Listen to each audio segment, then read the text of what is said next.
Hey everyone, welcome back to our channel. Today we're delving into a riveting exploration of Jamaican Dons, the enigmatic gang leaders who've left an indelible mark on the island's history. This is part one of our series where we'll dive deep into the origins, influence, and stories surrounding these notorious figures.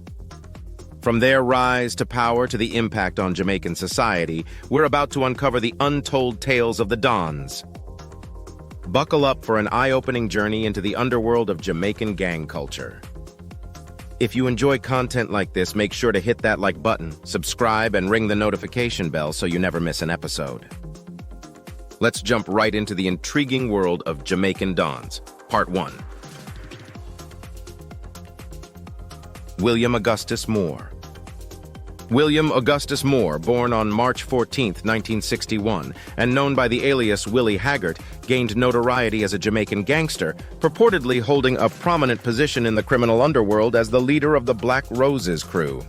His moniker Willie Haggart stemmed from a local twist on hog heart, reflecting his tough nature.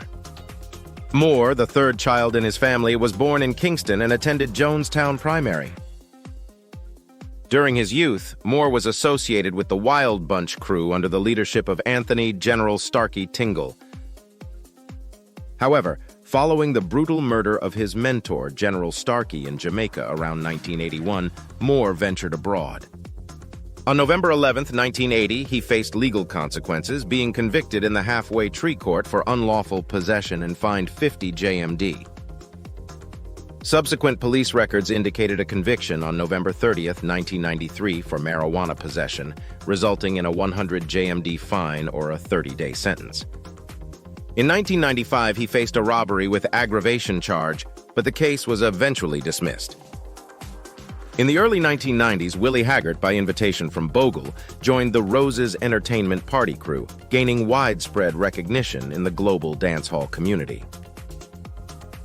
The famous Willie Bounce dance move was crafted and named in his honor. Returning to Jamaica in 1993, Haggart married his common-law wife, Angela Lickle Miss Moore, on December 18th. The couple had 2 children, Siobhan and Andrea. Haggart, acknowledging 18 children, including 6 males named Redman, Steve, Ryan, Little Willie, and twins Corian and Carrion, passed away on April 18, 2001. After his death, additional individuals stepped forward, asserting Haggart as their father, potentially increasing the number of his offspring to over 20. On the fateful afternoon of April 18, 2001, Willie Haggart was engaged in conversation with 2 friends from the Black Roses crew, Ned Big Bunny Hines and Albert Blackadoosh Bonner, on Lincoln Avenue, Kingston 13. A Toyota Corolla pulled up and 3 men got out, who immediately opened fire. Hines and Bonner died instantly, and Haggart died en route to hospital. Christopher Dudas Coke. Christopher Michael Coke, also known as Dudas, was born on March 13, 1969, as the youngest child of Lester Lloyd Coke and Patricia Halliburton. Lester Coke, alias Jim Brown, was the founder of the Shower Posse, a notorious drug gang implicated in distributing substantial amounts of cocaine and marijuana in Jamaica and the United States. Alongside co-founder Vivian Blake, Lester Coke was linked to over 1,000 murders in both countries during the late 1980s and early 1990s. Raised in affluence due to their father's drug-related profits, Christopher and his siblings attended prestigious private schools. Tragically, his sister and brother fell victim to drug-related violence in 1987 and 2004, respectively. Christopher gradually became involved in his father's organization. Following Lester Coke's death in 1992, Christopher, at the age of 23, assumed leadership of the gang, becoming the de facto authority in the Tivoli Gardens community in West Kingston. He initiated community programs to assist the underprivileged and garnered significant local support, to the extent that Jamaican police faced challenges entering the neighborhood without community consent. In 2010, Coke was arrested on drug charges and extradited to the United States, sparking violence among his supporters in West Kingston. In 2011, he pleaded guilty to federal racketeering charges related to drug trafficking and assault. On June 8, 2012, the United States District Court for the Southern District of New York sentenced him to 23 years in federal prison. Claudie Massop. Born in 1949 in Denhamtown, West Kingston, Massop, also known as Jack, had humble beginnings engaging in minor criminal activities such as street hustling and pimping during his early years. Transitioning to building contractor work, he became the chief contractor, gaining recognition as the leader of what would later evolve into the infamous Shower Posse by the age of 18 in 1967. Notorious gangster Lester Lloyd Jim Brown Coke would later assume leadership of this gang. By 1967, Massop exerted significant influence in the emerging housing projects for the urban poor, eventually shaping what is now known as Tivoli Gardens. During this time, his primary gang rivals included George Feathermop Spence, Winston Burry Boy Blake, and Anthony Tony Welch from the nearby Arnett Gardens jungle area. Infamous for their violent methods, Blake and Spence led a motorcycle gang for nearly a decade, 1967-76, acting as political enforcers for Housing Minister Anthony Spaulding.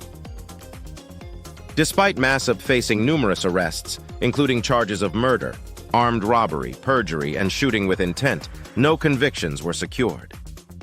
In January 1978, Massop achieved notoriety through a political truce, peace treaty, involving his close associate and Chief Lieutenant Carl Baya Mitchell, JLP, and Aston Bucky Marshall Thompson, PNP. Prior to this truce, a brutal battle between the political factions resulted in over 800 deaths, leading up to the 1980 general elections. Massop's life came to a tragic end on February 4, 1979, when he was fatally shot by the police, reportedly at least 40 times. The incident occurred after leaving a football match in Spanish Town involving the Tivoli Gardens Football Club alongside two other men named Lloyd Fraser and Alfonso Trevor Tinson following a police car chase. Donald Zeke Phipps.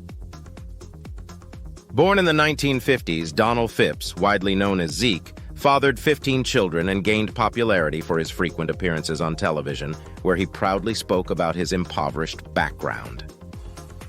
Zeke held a firm grip over the Mateus Leon community in West Kingston, ruling with an iron fist before ultimately succumbing to the very violence he once commanded. The younger brother of Glenn Ford Early Bird Phipps, a notable figure in the Mateus Lean community during the 1970s and 1980s, Zeke was linked to the establishment of the Spangler Posse, which reportedly had strong affiliations with the People's National Party, PNP. Law enforcement suspected that Zeke amassed considerable wealth through an extortion racket in downtown Kingston's business hub. Despite his diminutive stature, Zeke rose to national attention during the Physiques riots in September 1998.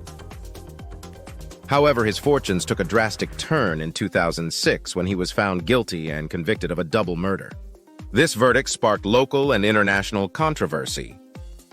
The prosecution accused Zeke of murdering Rodney Ferguson, also known as Rodney, and Dayton Williams, known as Scotch Bright, whose bodies were discovered in a burning heap of tires near Mateus Leon in April 2005. Zeke's arrest and subsequent trial unfolded against the backdrop of his influence in the community, sparking unrest among his followers. On June 24, 2012, the United Kingdom Privy Council dismissed Zeke's appeal against his conviction and life sentence. The prosecution presented evidence suggesting Zeke's involvement in the murders, including witness testimonies detailing his purported orders and a chilling statement about his connection with one of the victims. Zeke's legal battles also involved clashes with law enforcement in the past. In 1998, he was detained for questioning, leading to riots and casualties. Additionally, he faced charges of illegal possession of ammunition, possession of ganja, and breaches of the Pharmaceutical Act in 2004. Despite his charismatic leadership style and community stability efforts, Zeke faced a life sentence, ordered to serve 30 years before being eligible for parole. His complex legal journey involving claims of unconstitutional practices and alleged unlawful seizure of funds marked the tumultuous life of a figure once considered a community leader in downtown Kingston. All right, folks, that wraps up our deep dive into the intriguing world of Jamaican Dons in Part 1. We hope you found this exploration into the lives and legacies of these notorious gang leaders as fascinating as we did. If you enjoyed this video, don't forget to hit that like button, share it with your friends, and subscribe to stay tuned for the upcoming parts of our Jamaican Dons series. Your support means the world to us, and we can't wait to continue unraveling the stories behind these enigmatic figures. Thanks for joining us on this journey, and we'll catch you in the next installment. Until then, take care and stay curious.